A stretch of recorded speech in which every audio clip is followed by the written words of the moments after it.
Bismillahirrahmanirrahim. Assalamualaikum warahmatullahi wabarakatuh. Alhamdulillahirrabbilalamin. Wassalatu wassalamu ala asyrafil anbiya'i wal mursalin Sayyidina Maulana Muhammadin wa ala alihi washabihi ajma'in. Amma ba'd. Sebelumnya kami pada hari ini akan menyelesaikan tugas mata kuliah bimbingan konseling Islam, yang dimana pada hari ini kami dari kelompok 11 akan mempresentasikan konsep dalam kehidupan keagamaan serta problematika dalam kehidupan keagamaan. Sebelumnya, izinkan kami untuk memperkenalkan kami dari mana serta siapa saja anggota dari kelompok kami. Jadi kami dari kelompok 11, anggota kelompok kami adalah Hafid Arhami dengan NIM 1904066670. Yang kedua ada Maulana 1904066669. Yang ketiga ada Muhammad Abdul Mausid 1904066685. Yang terakhir adalah Muhammad Budi dengan NIM 1904066688. Nah, halo teman semuanya. Jadi pada hari ini kami akan mempresentasikan makalah hasil karya kami dengan judul Konsep dalam Kehidupan Keagamaan serta Problem dalam Kehidupan Beragama. Baiklah, saya awali materi pada hari ini. Baik teman-teman semuanya, yang mana kita ketahui konsep kehidupan dalam keagamaan, kita lagi dulu, konsep adalah suatu hal yang menjadi dasar kita berpegang pada suatu argumen, suatu konsep atau suatu hal yang kita percayai baik bagi kita. Nah, sedangkan kehidupan adalah bagaimana cara kita dalam keseharian. Nah, yang dalam hari ini itu dalam ruang lingkup dalam keagamaan. Nah, langsung saja saya jelaskan mengenai masalah konsep kehidupan dalam keagamaan. Nah, menelaah makna moderasi beragama. Istilah moderasi biasa lagi digunakan untuk mengungkapkan sebuah posisi atau keadaan di tengah yang tidak berada di sisi kanan dan tidak pula berada di sisi kiri. Istilah moderasi merupakan kata serapan yang diadopsi dari bahasa Latin, yaitu moderatio, yang berarti sedang, tidak berkurang atau tidak berkelebihan dalam berhubungan dengan beragama. Moderasi dipahami dalam istilah bahasa Arab sebagai wasat atau wasatiyah, sedangkan pelakunya disebut wasit. Nah, jadi pelaku orang yang mengamalkan konsep kehidupan moderasi beragama adalah disebut wasit. Kata wasit sendiri memiliki beberapa makna, yaitu penengah, pelantara, atau pelalai.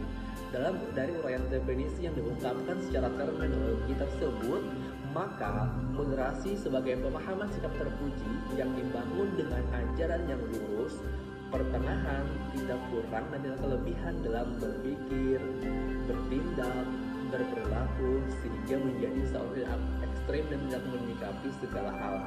Nah, inilah konsep kehidupan dalam makalah kami yang dibuat, yang menurut kami sesuai dengan ranah konsep dalam kehidupan beragama. Nah, yang nantinya bagaimana sih hal-hal yang dilakukan dalam konsep moderasi beragama tersebut. Nah, nanti akan dijelaskan oleh teman-teman saya berikutnya. Assalamualaikum warahmatullahi wabarakatuh. Saya Muhammad Abdul Basit ingin melanjutkan penjelasan dari kawan-kawan tadi. Langsung saja, di sini ada beberapa prinsip hidup dalam beragama yang bisa kita lakukan dalam kehidupan sehari-hari. Pertama, wasatiyah, yaitu mengambil jalan tengah. Nah, di sini kita mengambil jalan pertengahan dengan tidak berlebih-lebihan dalam beragama dan tidak mengurangi ajaran agama. Jalan tengah ini dapat berarti pemahaman yang mendukung antara teks ajaran agama dan konteks kondisi masyarakat. Kedua, tawazun, yaitu seimbang.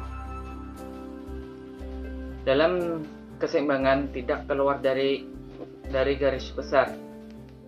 yang telah ditetapkan. Jika ditelusuri, istilah tawazun berakar dari kata mizan yang berarti timbangan, tapi dalam pemahaman konteks moderasi, mizan bukan diartikan sebagai alat atau benda yang dapat digunakan untuk menimbang, melainkan keadilan dalam semua aspek kehidupan, baik terkait dengan dunia ataupun terkait dengan kehidupan yang kekal kelak di akhirat.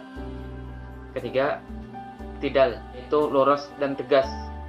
Nah, di sini iktidal merupakan pandangan yang menempatkan sesuatu pada tempatnya, membagi sesuai dengan porsinya, melaksanakan hak dan yang memenuhi kewajibannya.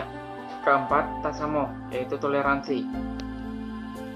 Toleransi merupakan perilaku menghargai pendirian orang lain. Menghargai bukan berarti membentulkan, terlebih bersepakat mengikuti dan membenarkannya. Kelima, musawah, yaitu persamaan. Di sini tidak pernah membeda-bedakan manusia dari segi persoalannya. Semua manusia memiliki derajat yang sama di antara manusia lainnya, tidak pandang jenis, kelamin, ras, suku, tradisi, budaya, pangkat, karena semuanya telah ditentukan oleh Sang Pencipta. Keenam, yura, yaitu musyawarah. Musyawarah merupakan jalan atau cara untuk menyelesaikan setiap masalah dengan jalan duduk bersama, berdialog dan berdiskusi satu sama lain untuk mencapai mufakat dengan prinsip kebaikan bersama di atas segalanya. Ketujuh, islah, yaitu reformasi.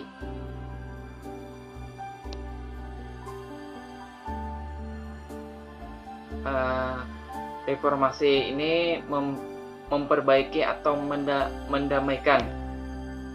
Dalam konsep moderasi, islah memberikan kondisi yang lebih baik untuk merespon perubahan dan kemajuan zaman atas dasar kepentingan umum, dengan berpegang pada prinsip memelihara nilai-nilai tradisi lama yang baik dan menerapkan nilai-nilai tradisi baru yang lebih baik demi kemaslahatan bersama.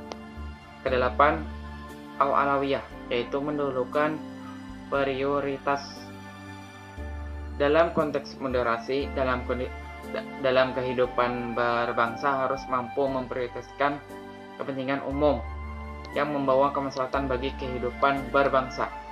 Kesembilan, tathawur wal ibtikar, yaitu dinamis dan inovatif. Merupakan sifat dinamis dan inovatif yang memiliki pengertian bergerak dan pembaharu, selalu membuka diri untuk bergerak aktif, partisipasi untuk melakukan pemahaman pembaharuan sesuai dengan perkembangan zaman untuk kemajuan dan kemaslahatan umat. Ke-10, tasadur, yaitu berkeadaban. Keberadaban dalam konteks moderasi dalam kehidupan berbangsa menjadi penting untuk diamalkan, karena semakin tinggi adab seseorang maka akan semakin tinggi pula toleransi dan penghargaannya kepada orang lain. Memandang bukan hanya dalam perspektif dirinya sendiri, melainkan melihat dari berbagai macam perspektif. B.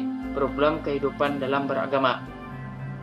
Kehidupan umat manusia tidak pernah sunyi dari konflik, mulai dari konflik suku sampai kepada konflik agama. Beberapa di antaranya terjadi dalam waktu cukup lama, seperti konflik antara Islam dengan Kristen yang dikenal dengan Perang Salib. Bismillahirrahmanirrahim. Assalamualaikum warahmatullahi wabarakatuh. Nama ulun Hafid Arhami ingin menyambung dari penjelasan kawan-kawan yang tadi. Jadi, satu, beberapa khusus konflik agama di Indonesia sejak kejatuhan Soeharto, kenaikan pemerintah reformasi Habibie dan pemerintah Abdurrahman Wahid, kekerasan fisik dan beberapa format pembunuhan massal sudah berlangsung di bagian tertentu provinsi Indonesia. Di dalam keperhatian terhadap konfrontasi dan konflik lokal, baik yang melibatkan etnis dan agama hingga memicu ketidakharmonisan sosial. 13 di antara kasus besar yang mengemuka beberapa tahun yang lalu seperti kasus Paso di Ambon, Suni di Jawa Timur, GKI Yasmin di Bogor. Di sini kami menjelaskan beberapa konflik yang terjadi di Indonesia. Membangun sikap toleran antar umat beragama. Kata toleransi berasal dari bahasa Latin tolerare yang berarti bertahan atau memikul. Toleran di sini diartikan dengan saling memikul walaupun pekerjaan itu tidak disukai atau memberi tempat kepada orang lain walaupun kedua belah pihak tidak sependapat. Pada kata toleransi dalam bahasa Arab adalah kata tasamuh. Tasamuh dalam bahasa Arab berarti membiarkan sesuatu untuk dapat saling mengizinkan dan saling memudahkan. Dari kata tasamuh tersebut dapat diartikan agar di antara mereka yang berbeda pendapat hendaknya bisa saling memberikan tempat bagi pendapatnya. Masing-masing pendapat memperoleh hak untuk mengembangkan pendapatnya dan tidak saling menjegal satu sama lain. Dari beberapa pendapat di atas, toleransi dapat diartikan sebagai sikap menenggang, membiarkan, membolehkan baik berupa pendirian, kepercayaan dan kelakuan yang dimiliki seseorang atas yang lainnya. Dengan kata lain, toleransi adalah sikap lapang dada terhadap prinsip orang lain. Toleransi tidak berarti seseorang harus mengorbankan kepercayaan atau prinsip yang dianutnya. Dalam toleransi sebaliknya tercermin sikap yang kuat atau istiqomah untuk memegangi keyakinan atau pendapat sendiri. Toleransi adalah sikap dan perbuatan yang melarang adanya diskriminasi terhadap kelompok-kelompok yang berbeda atau tidak dapat diterima oleh mayoritas dalam suatu masyarakat. Menurut Kamus Besar Bahasa Indonesia, arti kata toleransi adalah dua kelompok yang berbeda namun dapat saling berhubungan.